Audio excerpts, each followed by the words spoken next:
Hey everybody, welcome to another exciting edition of Mii Weekly, this time for May 7th, 2021. I'm Hero TJ, coming to you straight from Taipei, Taiwan. As always, I'm thrilled to be here with you, but it's been a really busy week and I've got a lot to do, so let's make this one snappy. Earlier this week, Nintendo surprised us all with a brand new game announcement called Game Builder Garage. Now, what is this exactly? It appears to be a game about making games, with that tried and true Nintendo polish. Right off the bat, the game hit me with some Labo vibes, except thankfully this time we don't have to put anything together with cardboard. Don't get me wrong, I think Labo was super clever, but the cardboard construction I think was a pretty big barrier of entry for a lot of people, and some of the coolest features were really hidden in there. The core conceit of this game seems to be gamifying the process of making a game. If anyone can pull this off, it's Nintendo. Things look pretty basic at the jump, but as the trailer unfolds, we get some idea about how these basic game programming principles can be applied into the creation of actual games that look pretty fun to play. It'd be really interesting if this game had some kind of online sharing capabilities where you can play games that other people developed. I'm not holding my breath on that one, but it seems like a pretty exciting prospect. In some ways, this also really reminds me of Mario Maker, the awesome one for Wii U, not the confusing subpar version on the Switch.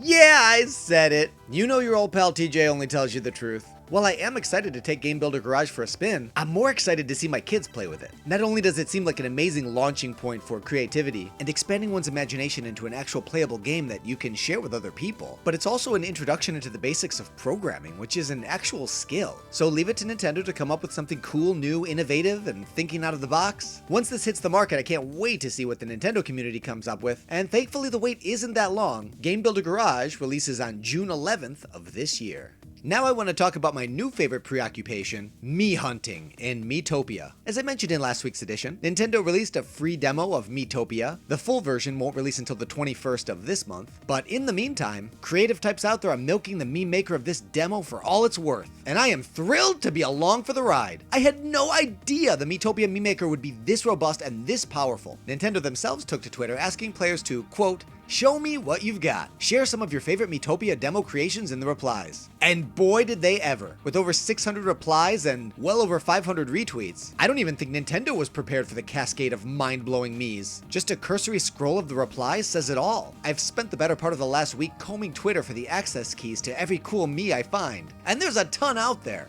People are making everything from game covers to classic works of art, anime characters, TV show characters, characters that span all corners of the gaming world. Frankly, I'm floored. And one of the coolest things is that if these artists provide you with the access key, you can instantaneously download any of their creations to use in your game. Once you download a Mii, it's yours. It's on your system. You can do whatever you want with it. You can modify it, adjust it, customize it to your heart's content. It's a completely open exchange. So for example, if you were to use my access key, you wouldn't only gain access to the Miis that I've created, you would also gain access to all the Miis that I've added to my collection. It does make it a little bit difficult to keep track of who the original artist was, since, at least as far as I can tell, there's really no way to sign your work. And some of these are just unbelievable. Like I said, it's not super easy to keep track of who all the original artists were. Like, for example, if I were to go to one of my favorites, P2HHCX, I get to see all the cool Miis they've made available. This Twilight Midna is to die for! Can you believe this? Somebody created this in Mii Maker. I've also got the Imp version of Midna. Check out that hair! A few different Ganondorfs in the Twilight Princess style. Imagine pairing this with the amiibo costume that you get for scanning the Ganondorf amiibo. And look at this! A Zant! Who would even think you could do this? My personal curated collection also includes quite a few from 3B5MWNK. I've got a whole bunch of members of the Mario family, including everyone's favorite mischievous malcontent Waluigi, a pretty handsome looking Mario. We've got a Luigi, I really love the concerned expression on his face. Who doesn't want Wario in their game? The big bad boss himself, Bowser? Sonic the Hedgehog? And check out this Tingle! This is when I first realized there's absolutely no limits to what you can create in this game. This almost looks like a straight up scan of the Majora's Mask concept art. My compliments to the chef. He's even got the entire core cast of Final Fantasy VII. We got Cloud, Aerith, Tifa, and Barret. Ah, check out that facial hair. Yes! In addition to being a prominent Miitopia Mii maker, this artist, who goes by @MitsumiMario on Twitter, even created a declassified Miitopia survival guide, answering some common questions and arming players with all the detailed info they need to create their own Miitopia Mii masterworks. I'm definitely going to read through this and see if I can't bring my Miis to the next level. I'll leave a link to Mit's declassified Miitopia survival guide in the description. Now playing.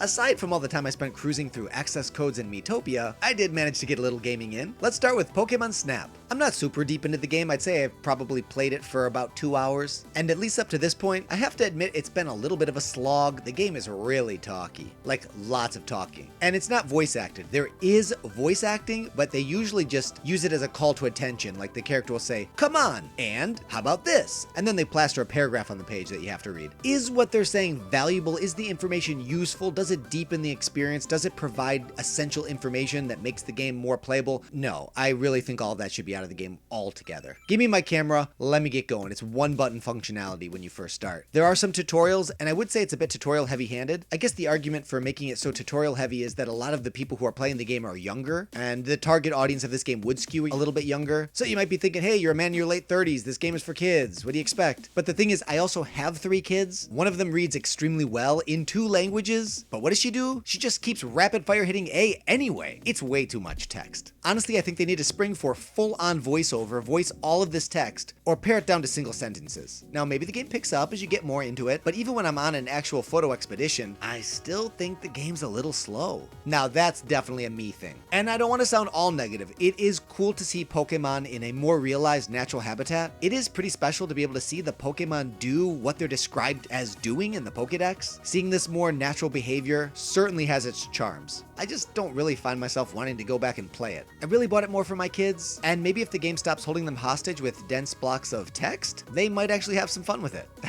I can already see the comment section filling up with hardcore Pokemon fans tearing me a new one. Look, if you like the game, I'm super happy for you. It's just not holding my attention. And the other game that I managed to put a little bit of time in on this week is Animal Crossing New Horizons. Last year, I missed the May Day Maze event, but it sounded really cool and I wanted to make sure I didn't miss it again. So this time I got my May Day mission from Tom Nook. I got my ticket from Wilbur, or Orville, I mixed those 2 birds up. I took a flight over to the May Day Maze Island, and I set to solving that puzzle. Now what's cool about this maze is it isn't just trying to figure out which way to go, you actually have to solve a few puzzles. But as I found, there is 0 margin for error. If you make even one mistake, you have to summon the rescue team and start all over again. Once I figured out what the maze was asking me to do, it wasn't too bad. It was a little annoying that, at least as far as I could tell, there isn't any way to decode the correct path without a little bit of trial and error. So it's possible to get pretty deep into the maze, and it forces you to make somewhat of a random choice. And if you're wrong, you gotta go all the way back to the beginning. Now, at least it gives you that option. You can attack this maze as many times as you want, but it does get a little repetitive having to keep doing the same thing over and over again. I eventually worked my way through it to the end, connected with my man Rover, we had a nice chat, I collected myself some Bell vouchers, and caught a flight back to Hero Island. All in all, I think it was a pretty cool event. It's fun to see what can be done in Animal Crossing New Horizons, and the May Day event just made me wish that there was more stuff like this. I'm still waiting for that big update where we get something like Tortimer's Island, where you can connect with friends and play mini games together. Give this iteration of Animal Crossing a chance to be something more than just a life sim. I'm sure there's something exciting on the horizon. This episode's Spirit of the Week comes courtesy of Panda Production Studio. We're looking at number 780, Metal Sonic, from the Sonic the Hedgehog series. Metal Sonic first appeared in Sonic CD, and the render you're looking at now comes from Sonic Forces. Metal Sonic is an evil robotic version of Sonic, created by Dr. Robotnik. His metal heart is as cold as steel, and he's bent on destroying the real Sonic, believing himself to be the superior version. As the second in command to the Eggman Empire, Metal Sonic is a reoccurring villain in the Sonic series. Should you equip the Metal Sonic Spirit in Super Smash Bros. Ultimate, you'll be granted increased speed. Thanks to Panda Production Studio for the suggestion. If there's a particular spirit you'd like to see as the Spirit of the Week, leave your suggestion in the comment section below, and if yours is selected, you'll be recognized in the episode with an on-screen credit just like our friend Panda Production Studio. Now it's time to sound off. Not so very long ago, a new title was added to Nintendo Switch Online by the name of Pac-Man 99. I think it's a really fun pop in and play game. I really have a lot of fondness for Pac-Man. And as I think I mentioned a few episodes back, Pac-Man might very well be the first video game that I've ever played. It's definitely either that or Space Invaders. My parents had one of those old Ataris with the joystick and single button, and I spent a lot of time playing Pac-Man on it as a little boy. So that got me thinking, what was the first video game you ever played? I know the age range of subscribers to this channel span decades, and it's always interesting interesting to hear what game first got a gamer into gaming. My daughter, who's now 8, first played WarioWare on one of my old Game Boy SPs, but she was just a wee baby and she didn't really know what she was doing. I'd say the first game that she really got a handle on was Yoshi's Woolly World for the Wii U. The co-op in that game made it really easy for the two of us to team up and tackle it together, especially in mellow mode. When the older of my two sons got into gaming, it was coincidentally also a Yoshi game. This time it was Yoshi's Crafted World for Nintendo Switch. And my youngest son, who's now 4, really got into gaming with Rayman Legends for Switch. All 4 of us could play together, the platforming is super tight, and just a really good drop in and out co-op game. But enough about me. Let me know your first gaming experience in the comments section below. And that wraps up another edition of Mii Weekly. As always, thanks for joining me. I mean, let's face it, you're really the most important part about this show. Without you, I'm basically just talking to myself. So this is a partnership. My voice, your eyes and ears, I think we make a pretty great team. Let's join forces again next week. Until then, this is Hero TJ signing out. Thanks for playing.